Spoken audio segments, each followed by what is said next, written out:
Hola chicos, literatura 95. Bueno, vamos a ver cómo salimos de este apuro, porque para mí es un apuro. Yo me he encontrado en los libros con el concepto o el ciclo, lo mismo que el neoclasicismo, el romanticismo, etcétera, el concepto restauración. Y de los libros que manejo, unas veces me hablan de una restauración, otras de otra. En fin, te pongo un poquito al corriente de lo que yo he deducido. Restauración, que por supuesto significa volver a poner algo que ya estaba, se refiere básicamente a la restauración de la monarquía. Entonces, durante este siglo XIX, el 19 de mis desvelos, hay tres ocasiones en que se habla, y no sin razón, de restauración. Una, de ámbito europeo, cuando cae Napoleón y se restauran las monarquías. Eso sería, y efectivamente, ahí, en el ámbito europeo, se habla de una restauración. Otra, cuando aquí muere en España, ya en el ámbito español, que es más bien el que nos ocupa, se da la circunstancia de Fernando VII, que había vuelto ya, liberado por Napoleón, y que vive hasta el 33. En el 33 sabemos que muere sin descendencia, bueno, deja una hija pequeña, Isabel II, y mientras tanto su madre, María Cristina, gobierna. Hasta que en el año 43, me parece, en el año 43, Isabel II empieza a gobernar. Este momento en que se restaura la monarquía en el nombre de Isabel II, es decir, que Isabel II toma su mayoría de edad y empieza a reinar, también está clasificado o calificado de restauración.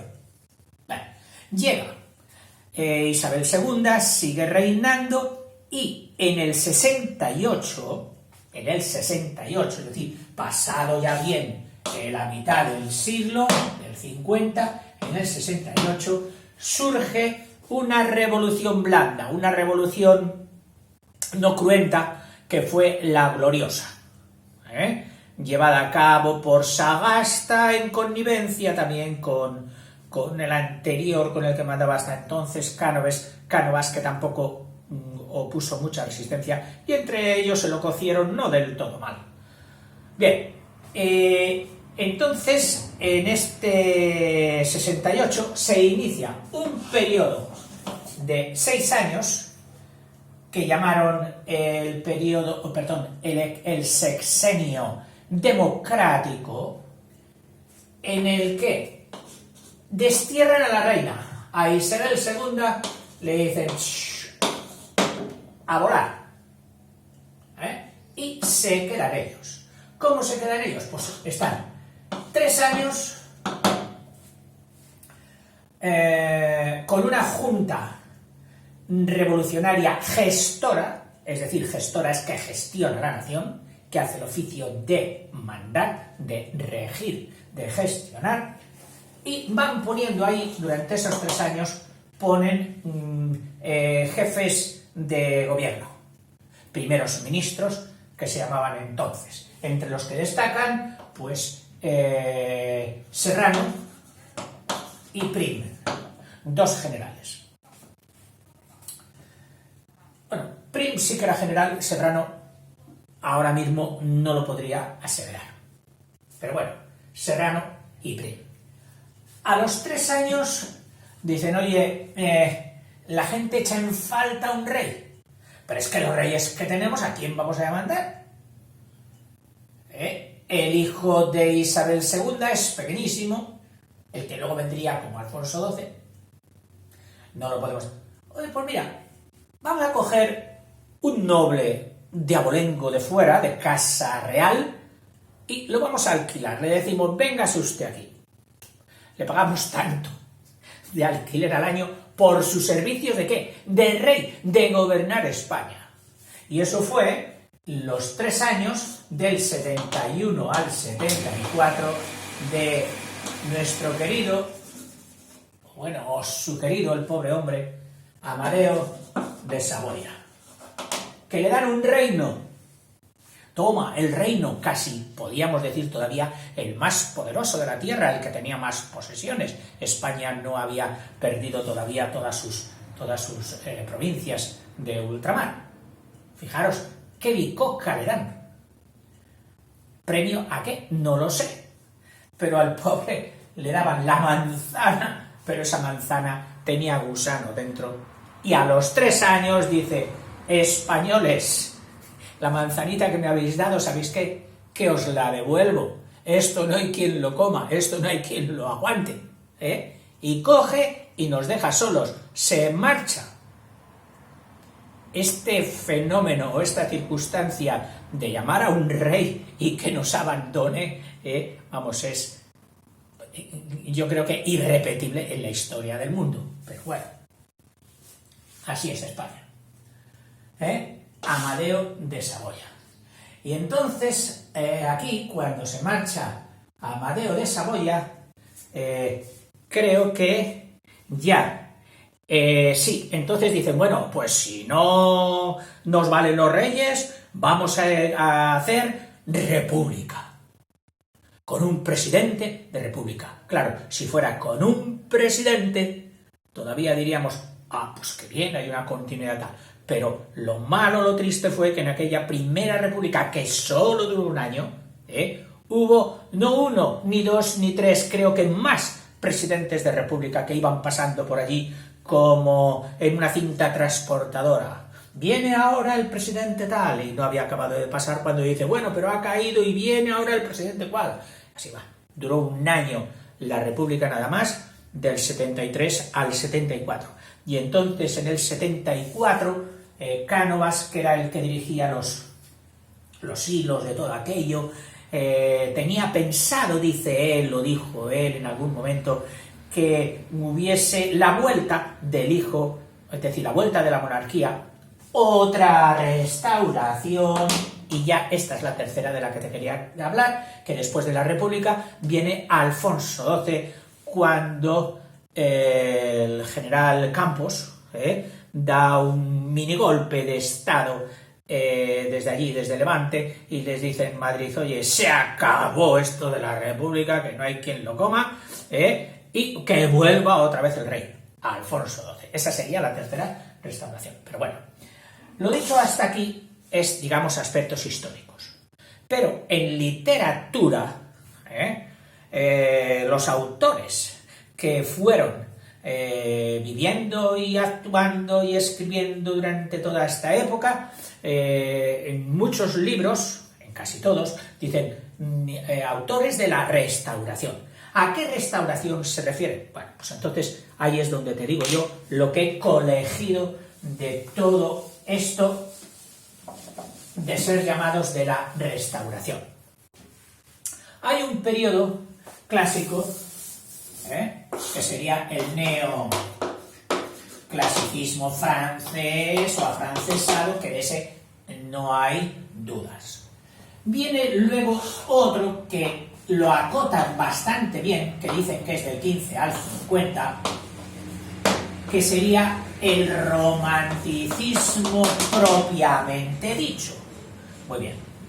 Llega hasta el 50. Y aquí en el 50 es donde se mete este concepto de la restauración.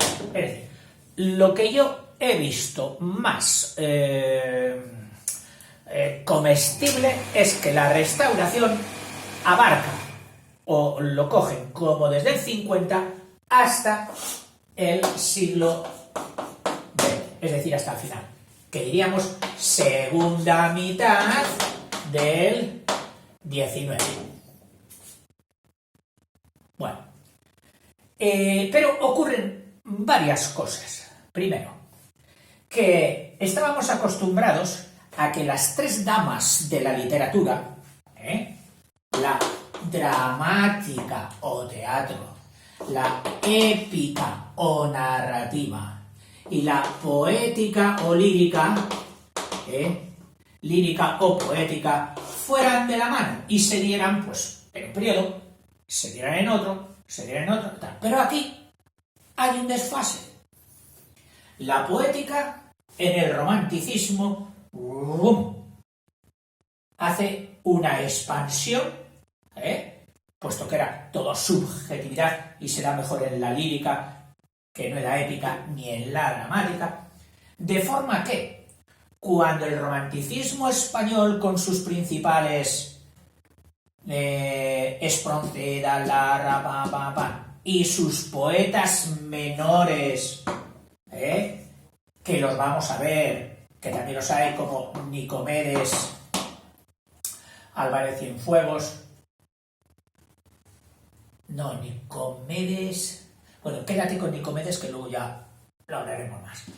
Nicomedes, Gertrudis, Gómez de Avellaneda y Carolina Coronado, juntamente con Larra, Espronceda, etc. Bueno, y a su lado, pues sí, se mete también el teatro y la narrativa. Pero la lírica luego, el romanticismo hace una especie de gemación, como echando una yema, igual que en la naturaleza, las células hacen una reproducción por gemación, y se mete en el periodo siguiente, se adentra en el periodo siguiente con grandes figuras. Que claro, no podemos decir que sean homólogos de los de la Restauración, que prácticamente tienen muy poco, que son ¿quiénes? Becker y Rosalía. O sea, plenamente románticos, pero incrustados en segunda mitad del siglo, nominada o llamada como la Restauración.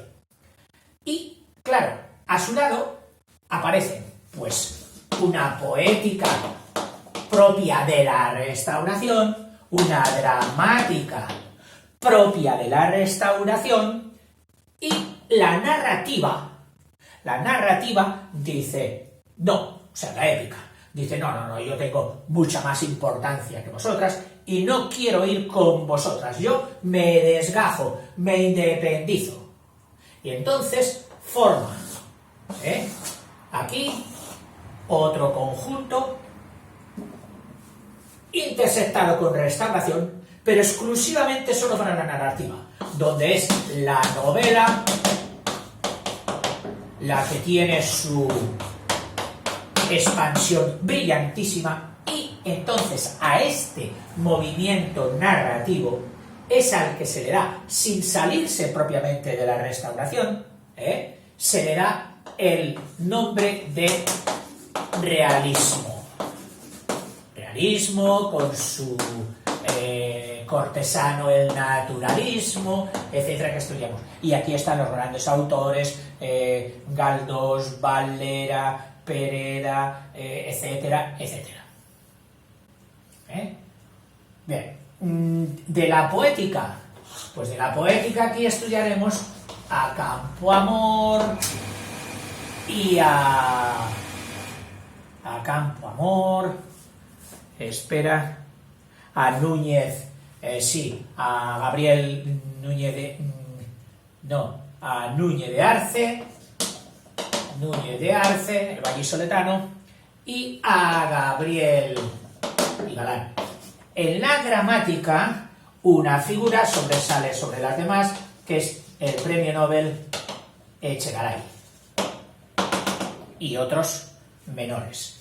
Y sustituyendo al sitio que ha dejado libre la novela, que no ha querido meterse a ser calificada como Restauración, pues han metido otro han metido un tercero, no en discordia, sino en concordia, que era el pensamiento. O sea, poética, dramática y pensamiento. Tres protagonistas de la Restauración. Una, digamos, no expulsada, sino autosegregada por su propia importancia, que ha sido la narrativa, y que ha tomado otro nombre importante, que es el realismo, naturalismo, etcétera, etcétera. En el pensamiento ya te voy a adelantar dos nombres, mi paisano Menéndez y Pelayo, y Giner de los Ríos. De todos estos iremos haciendo vídeos, pero he querido que primero tengas un bosquejo que te aclare algo, aunque claro, quien ve esta pizarra así dice, oiga, ¿y usted se cree que hay manera de aclararse aquí? Bueno, puedes volver atrás, pero te lo repito primero. Te di 3 ocasiones en que se pudo hablar de posible restauración. La europea y 2 españolas. La restauración de Isabel II y la restauración última y póstuma del siglo de Alfonso XII. Pero, en realidad, los libros se remiten acotando fechas desde el 50 hasta principio del siglo XX, es decir, segunda mitad del siglo XX, restauración. En esa restauración, en ese periodo, el romanticismo suelta su último coletazo fabuloso, que son Becker y Rosalía. En esa restauración se observan también los otros géneros, que son la poética, pero diferenciada de esta. Esta sería a su rollo romántico, sublime, subjetivo, en las nubes, maravilloso. Pero estos no, estos ya pisaron en el suelo. Campoamor, Núñez de Arce y Gabriel y Galán, aunque Gabriel y Galán le gustaba también, se habría asociado antes con más ganas a Becker y a Rosalía que a Campoamor y a Núñez de Arce. Bien, está la dramática o el teatro con un sobresaliente Echegaray, del que también hablaremos, y sustituyendo a la desaborida narrativa que se ha marchado, porque decía que era muy importante ella en esas fechas, por el pensamiento, con 2 personajes, con Marcelino Menéndez Pelayo y con Giner de los Ríos. Y efectivamente, luego, y a su lado y metido también con ella, pero digamos en su última etapa, aparecen pues los grandes novelistas, los monstruos, Caldós y compañía, formando el realismo y el naturalismo. Yo creo que ahora ya empezaremos con estos distintos nombres que te he ido dando, pues con Campoamor, con Núñez, con Echegaray, con Menéndez Pelayo, y luego ya pasaríamos al esto. Esto es lo que he deducido, y así te lo he pasado. Hasta luego.